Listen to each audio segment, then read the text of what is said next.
Well, hello everybody, welcome to episode 17 of my Let's Play. This is IVATOPIA, well I'm IVATOPIA, sorry, and this game is, man, it's called Torment Tides of the Numenera. I can never say that part right. Speaking of which, is she a little girl? What was the girl's name? Beloved slave. Missing slave goat Rian. Nope. Oh, we can talk to her. I'll find out. Making a note.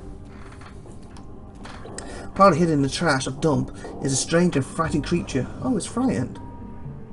It is covered in chitin like an insect, but its shell looks thin and soft, and its small and malformed claws seem half-grown. It stares at you from its hiding place and chitters incomprehensibly. Chitters. My hammy does that when he's annoyed. Oh, there's eggs over there. Plus he wants them. My hammy does that when he's annoyed at stuff. Like you wake him up and you get him out and you want to get him. What are you? Are you the rogue stitches everyone is looking for? Did you get here? Where are you from? Can you tell me anything about this place? No. How did you get here? That one. As you speak, you gesture in the direction of the square where you met Lord Radisson, and the sister seems to understand. It shrinks back, raising its deformed claw as if to defend itself. Doesn't seem like it would be much of a threat to anyone. Puffs a miraculous amount of vapour from the spiracles of its head. How did you get here? Weeds his head and clicks his claws, then pauses as if waiting for a response. Then odour of the ozone and stale air surrounds you. When you make no reply in its language, it shakes its head vigorously and says nothing more. What are you? Creature makes a vague motion with its claws and emits a series of clicks and wet, gulping noises. Oddly, you smell dust and lightning. Some of the sounds are reminiscent of a human with digestive trouble, but you're fairly certain it's some form of language. So it's using like smells and stuff to talk. That's why I don't think we can talk. We're not very sentient. Where are you from? Scissors of gutling sounds emerge from the deep inside its belly, punctuated by a concussion grunt, followed by a scent of sparks struck from rocks and metal. It still isn't clear whether the stitches understood you or not. Amnesia. Try to remember the language restriction. Oh, 60% chance. Ah! Murky memory comes to you, and a stitch just standing over a small device. But what is the device? What is it doing? The memory slips away from you, spinning into a mist of amnesia. Fudge. Tell me anything about this place. Smell of coal, dust and rotting metal surround you, and it takes you a moment to realise that the second emitted a scent. I don't want to attack it.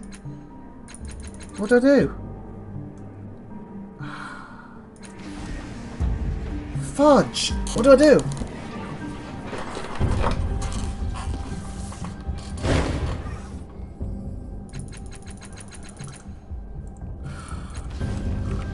I can tell him where it is.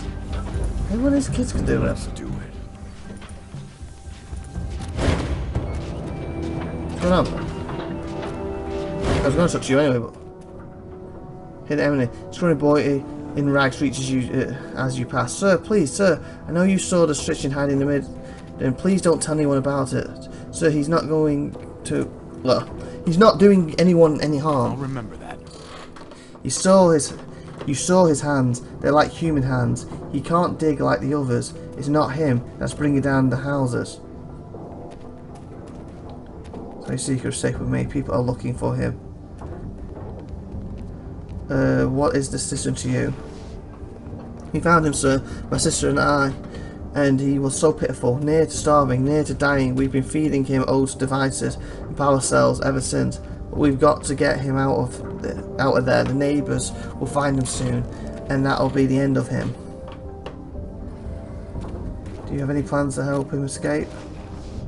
No, sir. We can't just walk him down the streets, or that fat little lord would see him. Not to mention the neighbours, and they'll kill him for sure. You feed him power cells. electricity, energy, and we can't find nearly enough. He's starving. Let's ask him what that is. Everybody knows that what citizens are. They're diggers. They make tunnels under the ground. People around here think they're the reason the houses are falling down. He looks back towards the alley, except this one can't dig. So the other one kicked him out. At least I think that's what happened. Anyway, he's all alone, like my sister and I, so we want to help him. I won't tell anyone your secret. It's safe with me. This is dangerous. But he's not, sir. I'm telling you, he can't dig. All he wants to do is go somewhere safe. Maybe I can find a way to get him out of here. Could you, sir? That would be wonderful. If you can find the other citizen, maybe they will help him escape. I heard that some of them are down in the underbelly, but I've never seen them. So that's the underbelly guy. The thing is, I can't talk to them. I don't know the language. I'll try. Thank you. He smiles. I had a feeling I could trust you. In fact, I can't talk to him. Thanks for getting rid of Calestige. You have no idea what it's like traveling with her. Though I suppose you've had a taste, even from that short trial. Guffs his toe into the ground and looks away. I'm going to say this once. I'm not much of a talker, but you know I have questions about your identity that you're willing to bring me on. Says something about you. What that is, I'm not sure yet. Still, I'm willing to give you the benefit of the doubt, and I'll help where I can.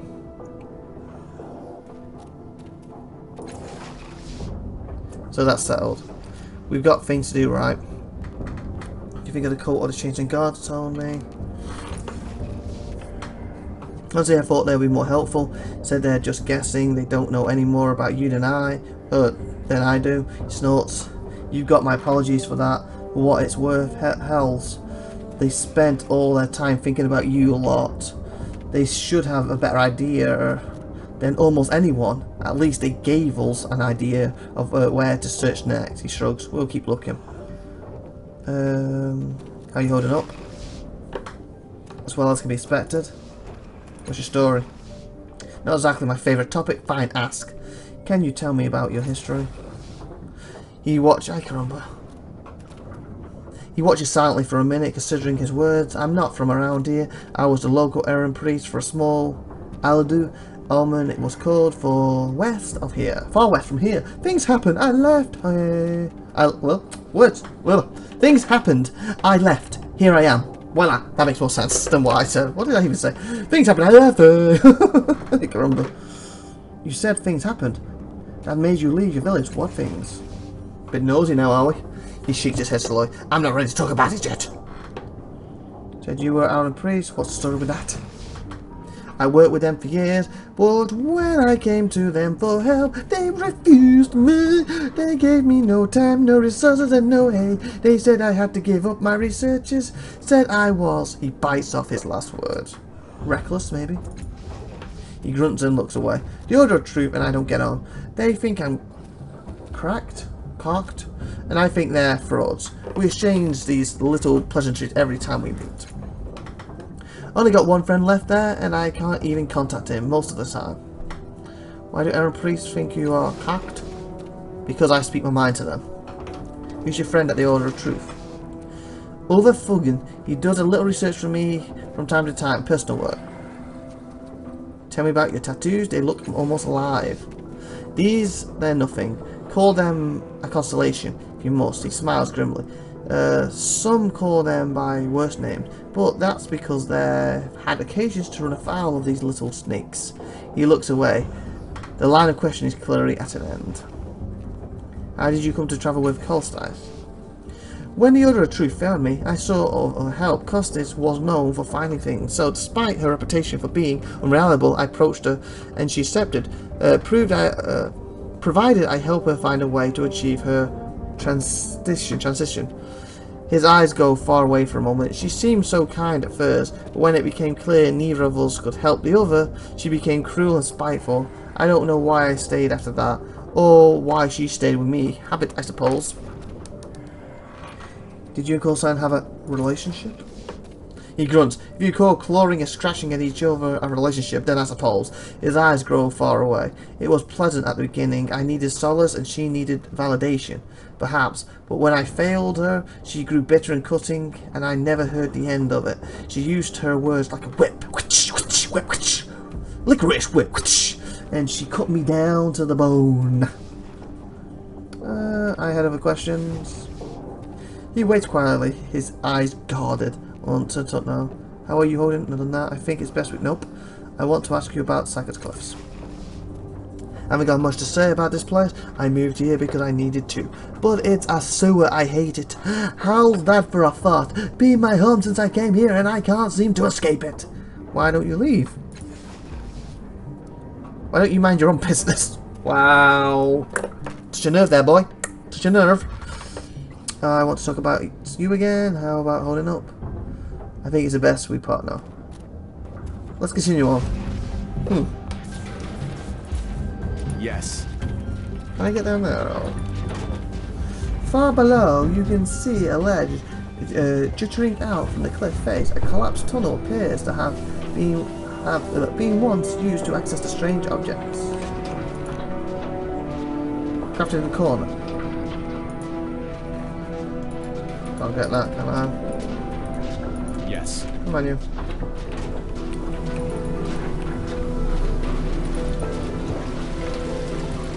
So we have to basically the underbelly then, don't we? That's it. Should look at that girl. Oh, yeah, it's the underbelly here. We're going to top first. Yeah. Okay. Check up here first. We're going to the underbelly. Oh. I can't check up here. Alright.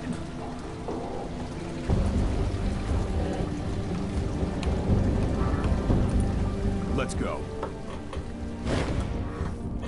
This fallen pile of wood still marks a place where a house once stood. Walk away. Yeah.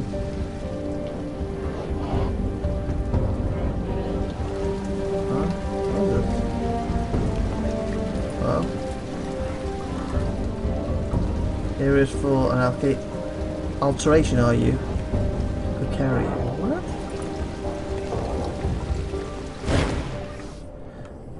The mutant boy gazes at the entrance to the prudential parlour, flinching at each scratch of a razor metal on metal from within. By your estimation, he is in his late teens, but is the size of a young, malnutrition child. His arms are little more than bone, wrapping in red, speckled skin, and a raw line zigzags down between his mismatched eyes and over his blade of a nose, as if pointing directly at his thin lips. He sees you looking, and bird-like muscles flex in his frail jaw. Get a good look, he says, lifting his chin. Or maybe you want to call me some names. I hear eggshells a lot. Or maybe lightning bolt. I get that one from time to time. He crosses his bony arms and glares at you. Don't let me stop you. Call me some names. Laugh. Do it now, because in another few minutes I'll be the one laughing. Calm down, Earthquake. I'm not laughing, and I'm sorry if I offended you. Are you threatening me? What? Says gaping. Then he waves his twig-like arms like he's trying to take flight. Look at me. I have to be an idiot to threaten you. That's not what I meant. So Tad raised a tiny amount. I'm not going to be the butt of everyone's jokes anymore, he says. Electricity sizzles within the nearby parlour. This time he does not flinch away. Lightning flickers, trapped in his determined eyes. I have some money, alright. I'm going to use it to change myself. Change everything I can. He trails off, studying you in turn. His eyes widen, he glances quickly away, studying the nearby parlour instead. What sort of changes are you considering? Anyone want to buy improvements from this parlour? Changes. What do you care, he says. I'm sure you have business somewhere in the city. I don't want to be any trouble. Why did you look at me strangely earlier? His mouth trembles as through he's wrestling with a question he doesn't want to ask. Doesn't feel good to be stared at, does it? He says at last, looking back at the parlour. He seems to be deflecting a question though. It isn't clear why. Why did you look at me strangely earlier? I just looked at you, that's all. You're imagining things. Why did you look at me strangely earlier? Oh, that's going for the same stuff now, isn't he? Yeah. So do you. That's all. You're imagining things. Can anyone be... same thing, isn't it? Yeah. Can anyone buy improvements from the parlour? Yes, he says. You pay the keeper and the drones remake your body the way you want. What happens in the parlour again? The drones remake people and it costs an ocean's worth of shins. Alright. Shape of his operating table. Oh, this guy might know how to fix that machine if he does this. Shape of the operating table provides information regarding the philosophy of beings. Too fast. Beings it was originally designed to treat.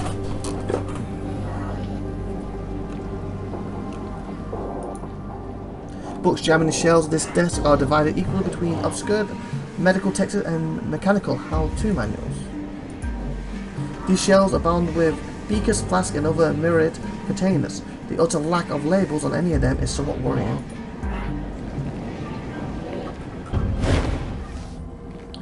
This old man's skin is covered in makeup, painstakingly drawn to resemble dark stone. His eyes widen briefly as he notices you in his face and neck hardens into an actual obsidian for a moment, then he smiles and nods at you, his features mobile once more. Oh, so he's made his skin like super strong, a bit like X-Men. What's his name? The Silver Dude. And I know about X-Men, not Silver Surfer from Fantastic Four. The Russian. He's with Kitty Pryde all the time. Colossus. That's what's thinking of Colossus. Welcome, welcome, he says. Sorry about the stone. Polymorphic flesh. Modifications, you see. Ooh, polymorphic. I like that. You see, I didn't see you walk up, and I assumed you were going to cut my throat and take my Chisholm parlour for yourself. Yeah, everyone does. Hey, the day's young. What do you think? Why not? His face flashes into obsidian for a split second before flushing into copper. The old man is blushing. Apologies, he says. I knew you were joking, but the modifications are touchier about such things. And really, I'm glad they are. If you were a younger man looking to make a name for myself in the city, I'd kill me too. If I were younger. Tide raises a tiny mouth.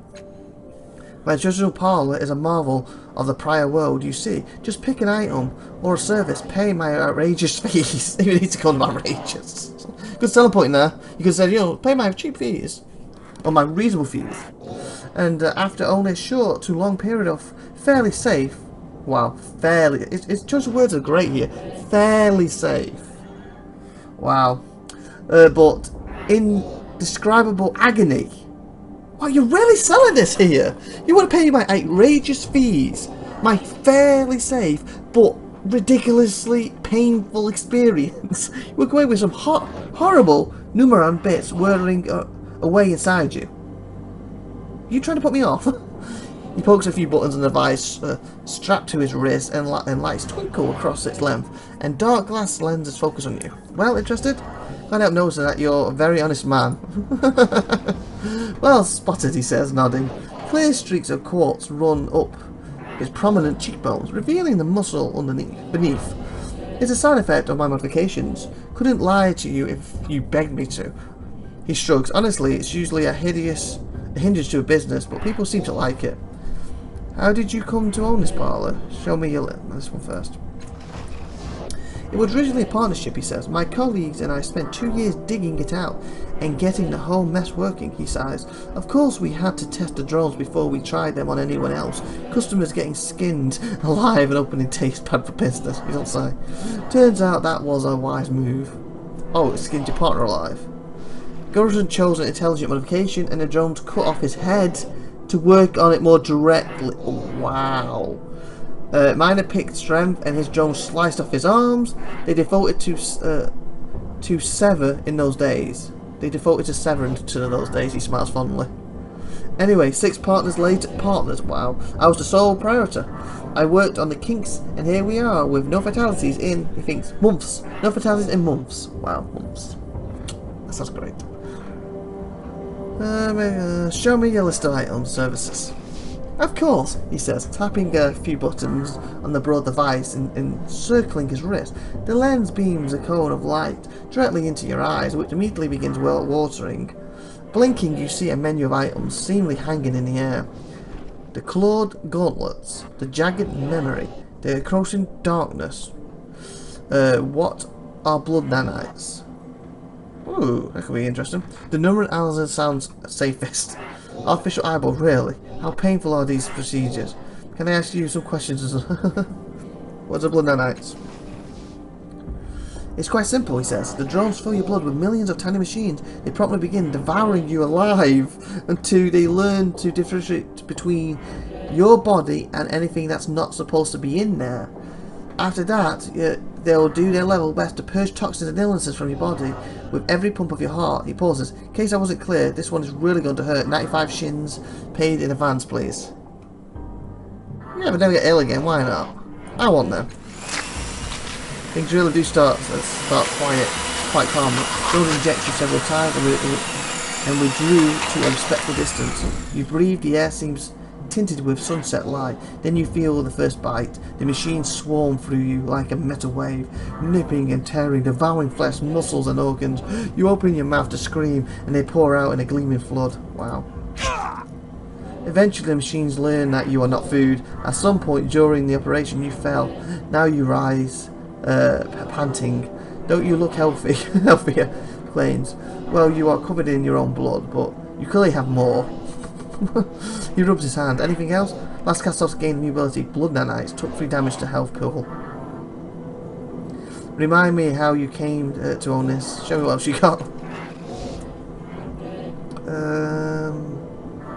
What's that one? Darkness. A Bulgarian name, isn't it? He says. He laughs a little light and crinkly. I'm glad you like it because I'm not quite sure what it does. It's a living creature, you see, that crawls around your body while you sleep. Eventually it takes root in your nervous system and does something. Like a symbiote. He shrugs. Could be good, could be bad, could be both. Certainly won't be boring. 100 shins. Why not? I'll take it. The drones close in, opening various under hatches. Is that the only really bad? I've got these nanites in me that should kill it first. Plunge out the canvas, winding around your head. Icy, oily daggers plunge through your spine, worming down through your arms and legs. Your muffled screams sound very far away. Ow. The tinges abruptly unwind from your face, leaving you gasping for air. You lie still for a moment, feeling your new tendon wavering through the dark channels of your body, leaving tangled strands of the surface of your skin in its wake. Do you know? Jimmy says that you're the first person to buy that enhancement. Well, I say enhancement, but I'm not really sure, as I said. He claps his hand. Well, I can interest you in anything else? I don't think I'd follow that. Last cast off gained a new ability, the Crouching Darkness, took 9 damage to health. Farewell. Fine. Hey, get a new ability. Anything else to say to me, punk? Toes of his hand. Why did you look at me strangely earlier? Yes. Do you have anything to say? Answer is the Holy One. Fidgets. So the surprise briefly registers on the culture's face when she sees you. Then she gives you a brief but respectful bow. Holy One, we haven't expected to see you up here. How may I help you? I may need you to smuggle a crippled citizens out of this district. No one must see you. Can you do this? It's different than some of my other followers. Making a note. If that is your will, she says, looking nervous, let us know when you wish us to proceed. The crippled sister is hiding in a dump. Go now and bring it somewhere safe. Seem less than the that one. Making a note. It will be done, Holy One, she says, bowing. We will return shortly. Nice. Looks like I've done that one. You done it? The creature is in the underbelly, she says, with a sly glance of her colleagues. We dressed it in Baron's robes, since he is the largest of us. People tend to avoid us, so no one look too close. She bows. Will there be anything else, Holy One? Less different than the other ones. Why? You're testing me, she says, rather pleased and clears her throat. Some of us revere you, it's true. Others, and I'm including myself, honour you for your boundless wisdom, your bottomless knowledge. Would we wish to emulate you, to become you? She coughs, flushing a little. In the manner of speaking, she tide-dries a tiny amount. Why are you less than... Oh, yeah. Good day. Okay, let's see if that's worked. Yes. Oh, after 24 minutes, it needs to end this episode, but let's check on this quick. And then hopefully next episode we're going in the underbelly.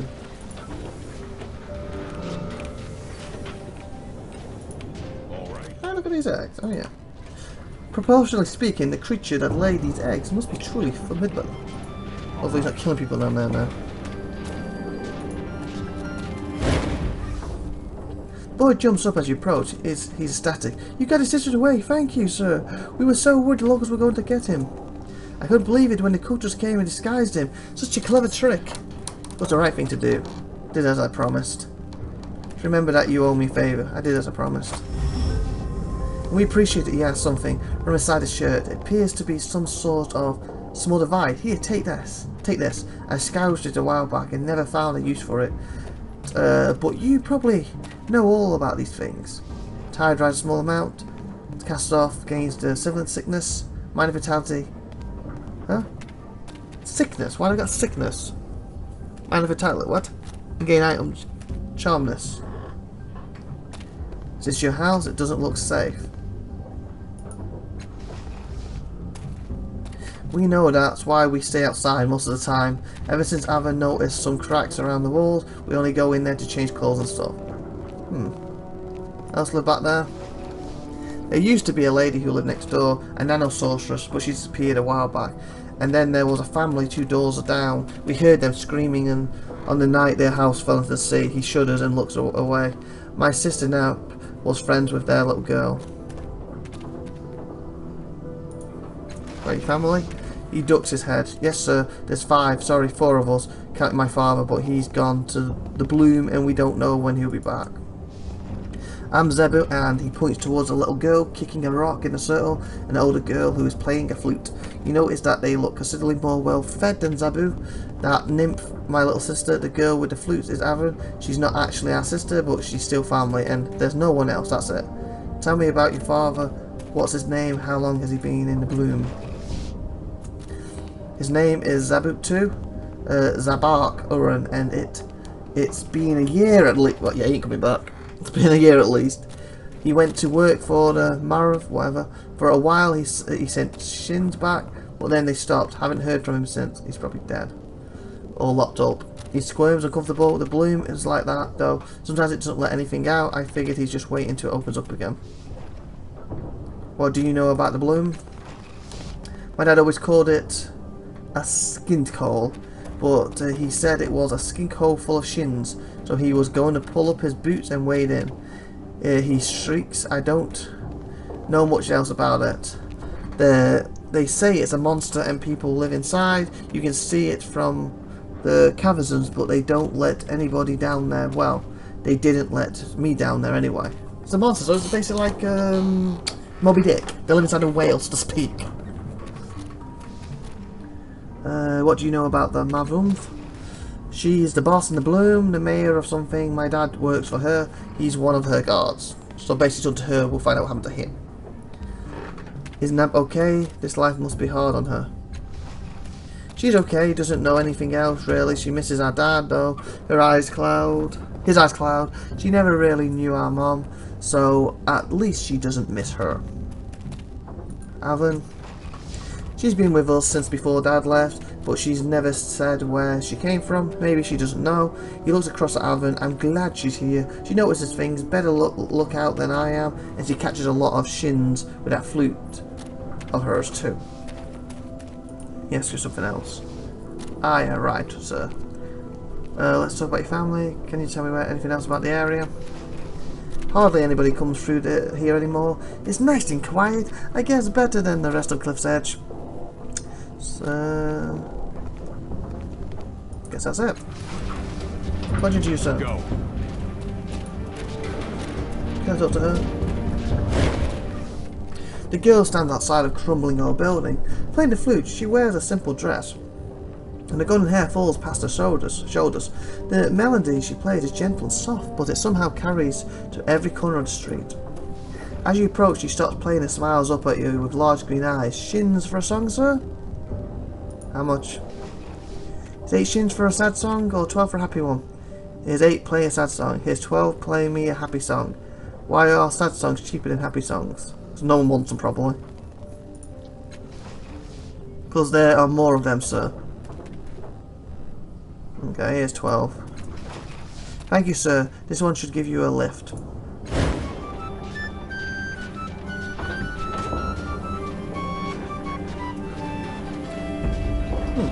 interesting. That's the stuff. Girl holds a flute and looks up at you. Do you want me to play another? Here's 8 for a sad one. Thank you, sir. This one will break your heart.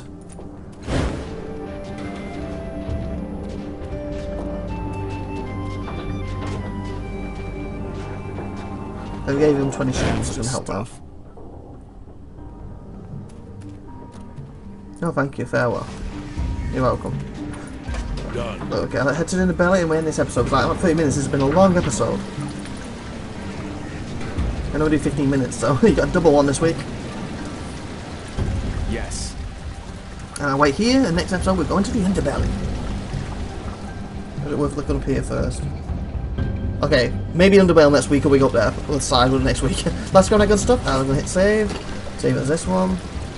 Like to learn good stuff, like I said, and tune in next week, because I've done the same. Bye for now, everyone. Take care, bye bye.